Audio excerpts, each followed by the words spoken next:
H Pujar. ಅವಕಾಶಕ್ಕಾಗಿ ವಂದನೆ ಸಲ್ಲಿಸ್ತಾ ಇದ್ದೇನೆ ಮಾನ್ಯ ಸಭಾಪತಿಗಳೇ. ಮಾನ್ಯ ಪ್ರವಾಸೋದ್ಯಮ ಸಚಿವರನ್ನು ಚುಕ್ಕೆ ಗುರುತಿನ ಸಂಖ್ಯೆ 542 ಕೇಳಲಿಕ್ಕೆ ಇಚ್ಛೆ ಪಡ್ತಾ ಇದ್ದೇನೆ. ಸನ್ಮಾನ್ಯ ಅಧ್ಯಕ್ಷರೇ, ಮಾನ್ಯ ಪೂಜಾರವರ ಪ್ರಶ್ನೆಗೆ ಉತ್ತರವನ್ನು ಮಂಡಿಸುತ್ತಿದ್ದೇನೆ. ಮಾನ್ಯ ಸಭಾಪತಿಗಳೇ, ಮಾನ್ಯ ಸಚಿವರು ಸಮಾಧಾನಕರವಾಗಿ ಉತ್ತರವನ್ನು ನೀಡಿದ್ದಾರೆ. ಸ್ವಾಗತ ಮಾಡ್ತಾ ಇದ್ದೇನೆ. ಮಲ್ಲಾಪುರ ಗ್ರಾಮದ ಮಲ್ಲಿಕಾರ್ಜುನ ದೇವಸ್ಥಾನ 300-400 ವರ್ಷಗಳಷ್ಟು ಪುರಾತನವಾದಂಥ ದೇವಸ್ಥಾನ ಇದ್ದು, ಅಲ್ಲಿ ನಿತ್ಯ ಸಹಸ್ರಾರು ಸಂಖ್ಯೆಯಲ್ಲಿ ಆ ದೇವರ ದರ್ಶನಕ್ಕೆ ಹೋಗ್ತಾ ಇರೋದನ್ನು ಯಾರೂ ಕೂಡ ಅಲ್ಲಿಗೆಳೆಯಲಿಕ್ಕೆ ಸಾಧ್ಯ ಇಲ್ಲ. ಆ ಮಲ್ಲಾಪುರ ಗ್ರಾಮ ಮುಳುಗಡೆಯ ಕಬಂಧ ಭಾಗಗಳಲ್ಲಿ ಸಿಲುಕಿ ಮುಳುಗಡೆ ಆದ ಕಾರಣಕ್ಕಾಗಿ ಅಲ್ಲಿಗೆ ಸಮಸ್ಯೆಗಳು ಸೃಷ್ಟಿಯಾದವು. ಮಲ್ಲಯ್ಯನ ಗುಡ್ಡ ಅದು ಮುಳುಗಡೆ ಆಗದೇ ಇರೋ ಕಾರಣಕ್ಕಾಗಿ ಇವತ್ತಿಗೂ ಕೂಡ ಬೇರೆ ಬೇರೆ ಮಾರ್ಗಗಳಿಂದ ಅಲ್ಲಿಗೆ ಪ್ರವಾಸಿಗರು ಭಕ್ತರು ಹೋಗ್ತಾ ಇರೋದನ್ನು ಕೂಡ ನಾವು ನೋಡ್ತಾ ಬರ್ತಾ ಇದ್ದೀವಿ. ಅಲ್ಲಿ ಮಾರ್ಗ ಬಂದಾದ ಕಾರಣಕ್ಕಾಗಿ ಅಲ್ಲಿಗೆ ಹೋಗುವಂಥ ರಸ್ತೆ ಕೂಡ ಮುಳುಗಡೆಯಲ್ಲಿ ಬಂದಂಥದ್ದು. ಅಲ್ಲಿಗೆ ಅನಿವಾರ್ಯವಾಗಿ ಭಕ್ತರು ಯಾವುದೇ ಒಂದು ಹಾದಿ ಹುಡ್ಕೊಂಡು ಹೋಗ್ಬೇಕಂದ್ರೆ, ಹಿಂದೆ ಒಂದು ಇನ್ಸಿಡೆಂಟ್ ಆಯಿತು 2001 ಇಸ್ವಿಯಲ್ಲಿ. ರೈಲ್ವೆ ಹಳಿಗಳ ಮುಖಾಂತರ ಹೋಗಿ ಆ ಹಿನ್ನೀರಿನ ದಾಟಕ್ಕೆ ಆ ದೇವಸ್ಥಾನಕ್ಕೆ ಹೋಗಿ ಬರುವಂಥದ್ದು. ಗಂಗಾ ನದಿ ಮೇಲೆ ಏನು ರೈಲ್ವೆ ಬ್ರಿಡ್ಜ್ ಹಾಕಿ ಹೋಗ್ತಾ ಇರ್ತಲ್ಲ, ಸುಂದರವಾದಂಥ ದೃಶ್ಯ ನಾವು ನೋಡ್ತಾ ಇರ್ತೀವಿ. ಆ ರೀತಿಯ ದೃಶ್ಯ ಅಲ್ಲಿ ಕಾಣ್ತಾ ಇರುವಂಥದ್ದು.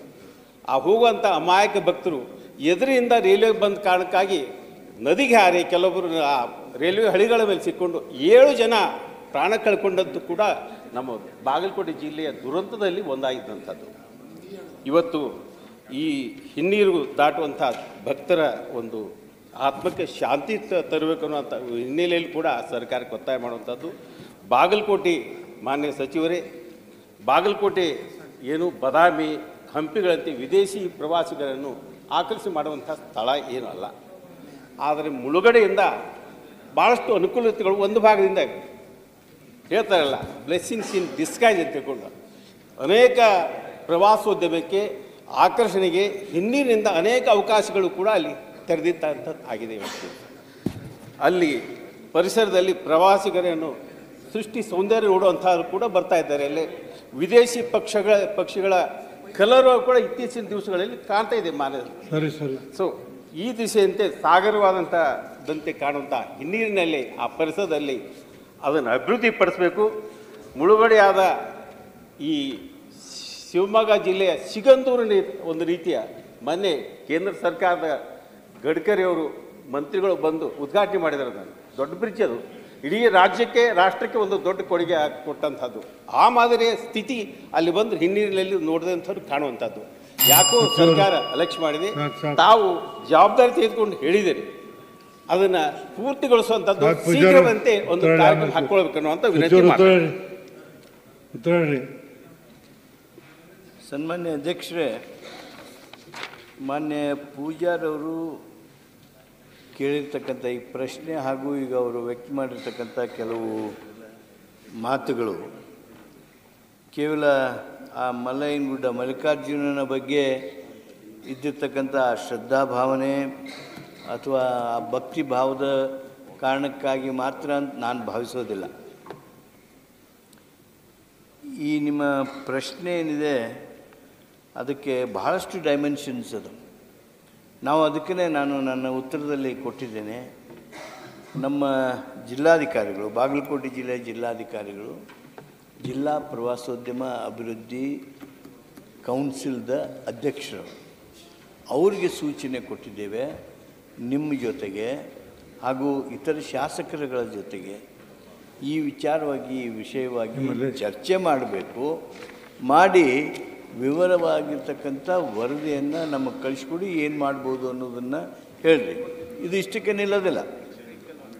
ನಾನು ನಿಮಗೆ ಉತ್ತರ ಕೊಟ್ಟಿದ್ದರಲ್ಲಿ ಭಾರತ ಸರ್ಕಾರ ಇವತ್ತು inland waterways authority of India river cruise ಪ್ರವಾಸೋದ್ಯಮದ ಬಗ್ಗೆ, ರಿವರ್ ಕ್ರೂಸ್ ಪ್ರವಾಸೋದ್ಯಮ ಅಭಿವೃದ್ಧಿಗಾಗಿ ಒಂದು ವರದಿಯನ್ನು ಸಿದ್ಧಪಡಿಸಿದ್ವಿ.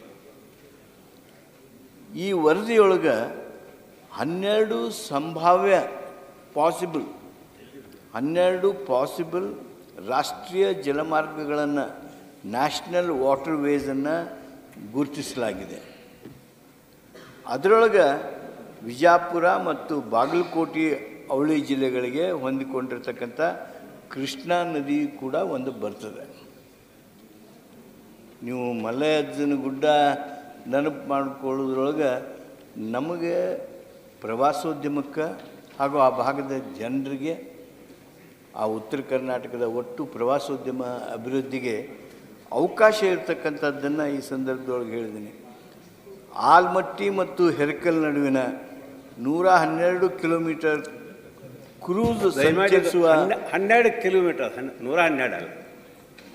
ಹೆರ್ಕಲ್ ನನ್ನ ಹತ್ರ ಇರೋ ಮಾಹಿತಿ 12 ಕಿಲೋಮೀಟರ್ ಕ್ರೂಸ್ ಸಂಚರಿಸುವ ಮಾರ್ಗದೊಳಗೆ ಈಗಾಗಲೇ 16.95 ಕೋಟಿ ರೂಪಾಯಿಗಳ 2 ಕಾಂಕ್ರೀಟ್ ಫ್ಲೋಟಿಂಗ್ ಜಟ್ಟಿಗಳನ್ನು ಹಾಗೂ ಯಾದಗಿರಿ ಜಿಲ್ಲೆಯೊಳಗೆ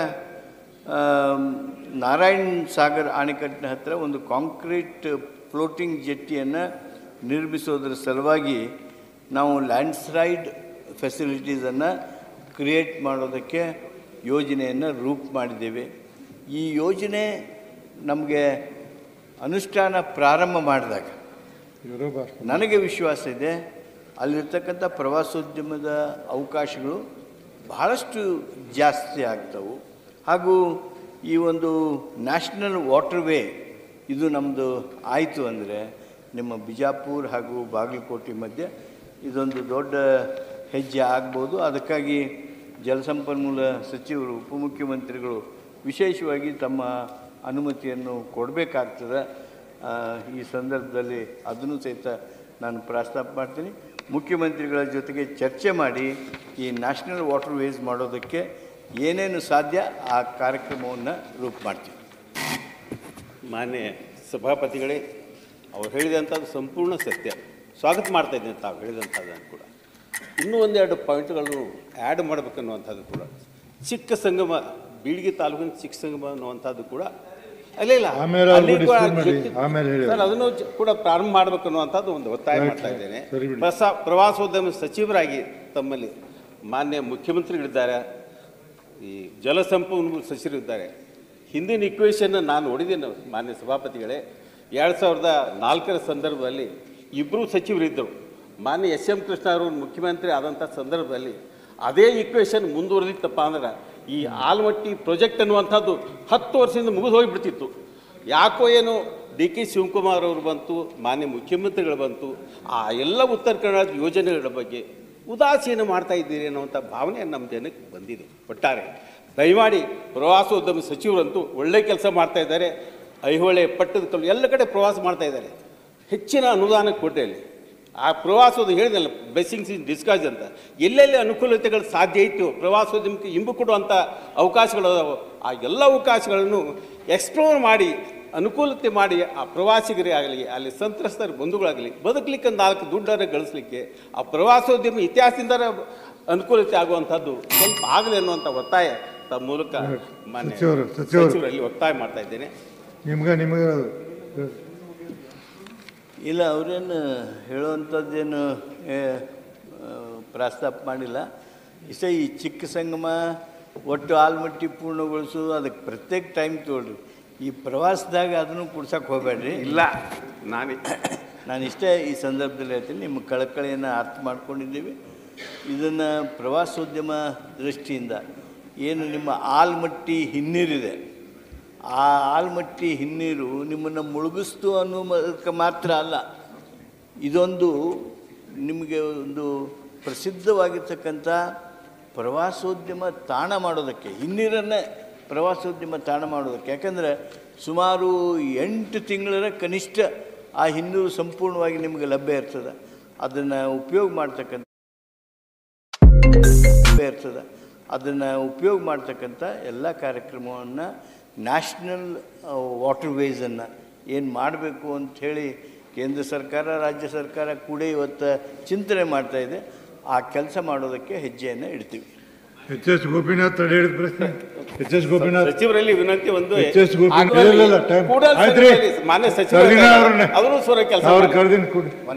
ಕೇಂದ್ರ ಸರ್ಕಾರ ಜಲಸಂಪನ್ಮೂಲ ಪೂಜಾರಿ ಜೊತೆಗೆ ಮಾತಾಡಿಕೊಂಡು ಪೂಜಾರಿ ಹೈವೇ ಅಥಾರಿಟಿ ಮಾತಾಡಿ ಅಲ್ಲಿ ಒಯ್ಲಿಕ್ಕೆ ಬರ್ತೈತೆ. ಅದು ನಿಮ್ಮ ಮೇಲೆ ಖರ್ಚು ಭಾಳ ಆಗೋದಿಲ್ಲ ಅಂತ ಹೇಳ್ತಾ ಇದ್ದೀನಿ. ಹೇಳ್ರಿ ಅವ್ರಿಗೆಲ್ಲ.